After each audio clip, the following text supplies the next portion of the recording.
Ang kapal na mukha mo, Sara. Walang magpapapatay sa iyo. Si BBM hindi magkaka-interest sa iyo kasi wala siyang promotion kung mamatay ka niya. Kayo ang mamamatay tao. Mamatay ka man, pamilya nyo lang mapapatay sa iyo. Huwag mong paghinalaan si PBBM magkaka-interest sa iyo. Bakit siya magkaka-interest sa iyo? Presidente na siya. Ikaw wala namang kakwinta-kwintang vice president. Oh. Common sense, hindi kami mga bobo, no? Ikaw ang nagbabanta sa kanila. Magpapatay. Oh, ito.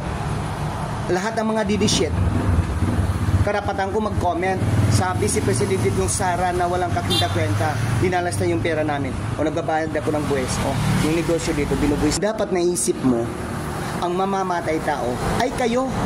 Ang tatay mo kaya nakulong dahil siya ang pumatay ng mga inosenteng mga bata.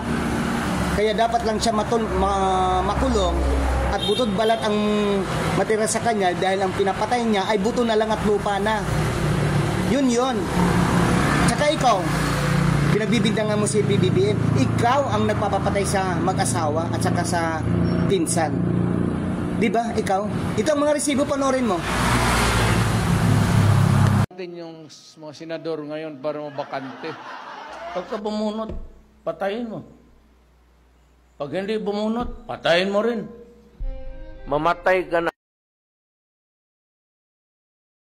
Patayin mo si BBM, si Lisa Araneta, at si Martin Romales. No joke.